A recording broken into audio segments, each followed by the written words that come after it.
உங்கள் favourite TV ஷோக்களை இனி miss பண்ண தேவையில்லை. ZEE5 இல் முற்றிலும் இலவசமாக காணுங்கள். இங்கேயும் எப்பொழுதும். போதும் தாமினி அக்கா. செல்லக்கண்ண அக்கா மேல நீங்க இப்படி கைய ஓங்க கூடாது. செல்லக்கண்ண அக்கா வடிக்கிறதுக்கு உங்களுக்கு எந்த உரிமையும் இல்ல. இன்னைக்கு இவ செஞ்ச காரியத்தால என் குழந்தையோட உயிர் போயிருக்கும். ஆனா நீ சந்தோஷப்பட்டுக்க, நான் அவளோட உயிரை பறிக்காம இருக்கேன்னு. மறுபடியும் உன்னோட நாடகத்தை ஆரம்பிச்சிட்டியா தாமினி? மோகன், இப்ப கூட என் மனசு எவ்வளவு படப்படன்னு இருக்குன்னு தெரியுமா? இன்னைக்கு நம்ம குழந்தைய நாம இழந்திருப்போம் மோகன். இது எல்லாத்துக்கும் இவதான் காரணம். ஒரு மனுஷனோட மதிப்பு அவன் செய்யற நல்லது கெட்டதுல இல்ல, அவனோட எண்ணத்தை வச்சுதான் முடிவு பண்ணணும் தாமினி அக்கா. இங்க இருக்க எல்லாருக்குமே தெரியும் செல்லக்கண்ண அக்காக்கு குஷி மேல எவ்வளவு பாசம் இருக்குன்னு. செல்லக்கண்ண அக்கா என்னைக்குமே குஷிக்கு பாதிப்பு ஏற்படுற மாதிரி எந்த ஒரு காரியத்தையும் பண்ணவே மாட்டாங்க. செல்லக்கண்ண அக்கா எப்பவுமே ஒரு பொண்ணு மாதிரி தான் இந்த வீட்ல எல்லாருக்கும் சேவை செய்யறாங்க. நாள் முழுக்க அவங்க நம்ம எல்லாரையும் கவனிச்சுக்கிறதுக்காக ஓடி ஆடி வேலை செஞ்சுக்கிட்டு இருக்காங்க. அவங்க இந்த வீட்ல ஒரு வேலைக்காரின்றதுக்காக அவங்க மேல கை ஓங்குற உரிமை உங்களுக்கு இருக்கா என்ன? இல்ல தாமினி அக்கா, வேலைக்காரங்க கூட நம்மள மாதிரி மனுஷங்க தான். முதலாளியோ வேலைக்காரங்களோ சுயமரியாதை எல்லாருக்குமே இருக்கு.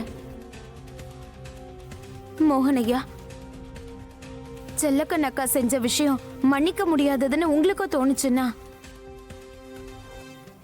அப்புறம் நீங்க இப்பவே அவங்கள வேலையை விட்டு அனுப்பிடுங்க. ஆனா அவங்க மேல கை ஓங்குற உரிமை இங்க யாருக்குமே கிடையாது. அவங்க சுயமரியாதையை யாரும் கேவலப்படுத்த கூடாது. நடந்தது நடந்து போச்சு, அந்த பேச்சை விடுங்க. எப்படியோ அந்த கடவுளோட அருளால ஒரு மிகப்பெரிய ஆபத்துல இருந்து குஷி அவர் காப்பாத்திட்டாரு. குஷி எந்த ஆபத்தும் இல்லாம இப்ப நல்லபடியா இருக்கா. எனக்கு அதுவே போதும். கிடையாது சின்னத்தை, இது அசம்பாவிதம் கிடையாது. அப்படின்னா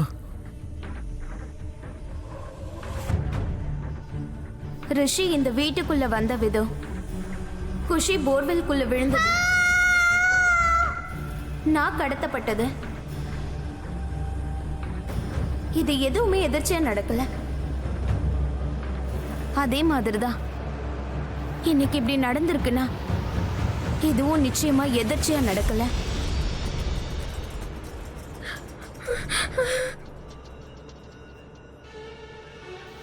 யாரோ யோசிச்சு திட்டம் போட்டுதான் இப்படி பண்ணிருக்காங்க. செல்லக்கண்ணக்கா தெரியாம மண்ணெண்ணைய தப்பான இடத்துல வச்சுட்டாங்க. அது எந்த அளவுக்கு உண்மைன்னு தெரியல, ஆனா தீ பிடிச்சிருக்கு. நீ ரொம்ப கரெக்டா சொன்ன ராதா. இது எல்லாத்துக்கும் பின்னாடி இருக்கிறது தாமினி தான். குஷியும் நானும் இப்போ சில நாட்களா தொடர்ந்து இந்த மாதிரியான விஷயங்களை சந்திச்சுட்டு வரோம். ஒவ்வொரு முறையும் எங்க உயிருக்கு ஆபத்து ஏற்பட்டிருக்க. ஒரு பேச்சுக்கு எதிர்ச்சியா நடந்ததுன்னு சொல்லலாம், ஆனா அப்படி இல்லாமலும் இருக்கலாம். இந்த வீட்ல இருக்க யாரோ ரிஷிக்கு துணையா இருக்காங்க. ரிஷிக்கு அவங்க தான் எல்லா தகவலையும் கொடுத்திருக்காங்க. நீ சொல்றது கரெக்டா? இல்ல மோகனையா, இந்த வாட்டி வேண்டாம். இந்த முறை நாம வெறும் சந்தேகத்தை வச்சு எதுவுமே செய்யக்கூடாது. எது செய்யறதா இருந்தாலும் முழு ஆதாரத்தோட தான் செய்யணும். குற்றவாளி யாருன்னு கண்டுபிடிக்கணும்ல. அப்ப அது யாருன்னு கண்டுபிடிக்க தெரிஞ்சவங்க கிட்ட தானே நாம இந்த வேலையை ஒப்படைக்கணும். ராதா ப்ளீஸ், முதல்ல இந்த மாதிரி சுத்தி வளைச்சு பேசுறத நிறுத்து. நீ என்ன சொல்ல நினைக்கிறியோ அதை நேரடியாவே சொல்லு. மோகனையா, போலீஸ கூப்பிடுங்க. ஆமா மோகன், போலீஸ்க்கு போன் பண்ணு. ஆமா, இப்ப போலீஸை கூப்பிட்டு தான் ஆகணும். வேண்டாம் மோகன், நோ. நீ தானே தாமினி இது எல்லாத்தையும் பண்ண? நீ தானே என் குஷியோட உயிரை பறிக்கிறதுக்கு முயற்சி பண்ண? சொல்லு. ஏன் தாமினி எதுக்கு போலீஸ் வேண்டான்ற? அது ஏன் போலீஸ கூப்பிட்டு தானே ஆகணும் தாமினி அக்கா. 2 தடவை குஷியோட உயிருக்கு ஆபத்து ஏற்பட்டிருக்கு. உன்னோட முட்டாள்தனத்துக்கு முடிவே இல்ல போல இருக்கு. மோகன், நாம போலீஸ இதுல இன்வால்வ் பண்ணா விஷயம் வெளியே தெரிஞ்சிடும். அப்புறம் கோர்ட் நமக்கு குஷியோட கஸ்டடியை கொடுக்காம போயிடும்.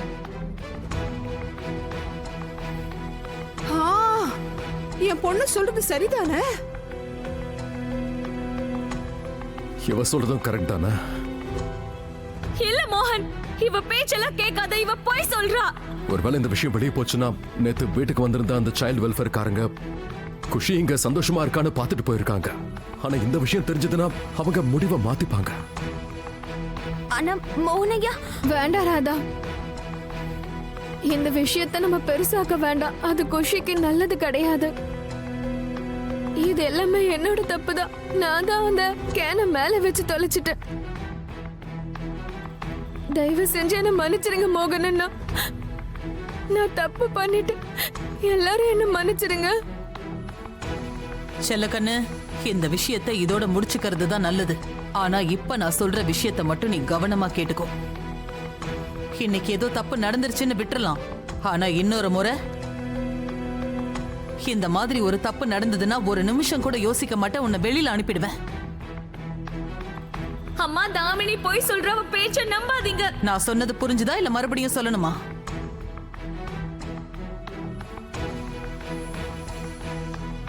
ராதா, நீ சொல்றதுதான் ரொம்ப கரெக்ட். இது எல்லாத்துக்கும் பின்னாடி தாமினி தான் இருக்கா. ஏதோ கடவுளோட அருளால ஒரு மிகப்பெரிய ஆபத்துல இருந்து குஷி இன்னைக்கு தப்பிச்சிருக்கா. வா, போய் ரெஸ்ட் எடுத்துக்கலாம். மோகன், நீயும் போய் கொஞ்சம் ரெஸ்ட் எடுப்பா.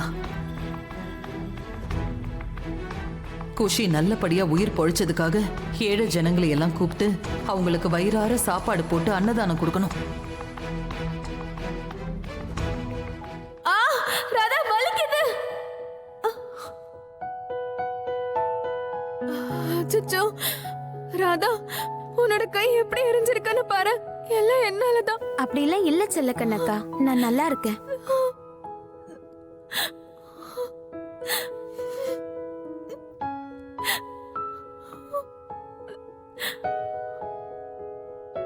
ஒன்னு சொல்லட்டுமா ராதா, இது வரைக்கும் யாரும் என் சுயமரியாதை பத்தி எல்லாம் பேசினதே இல்ல.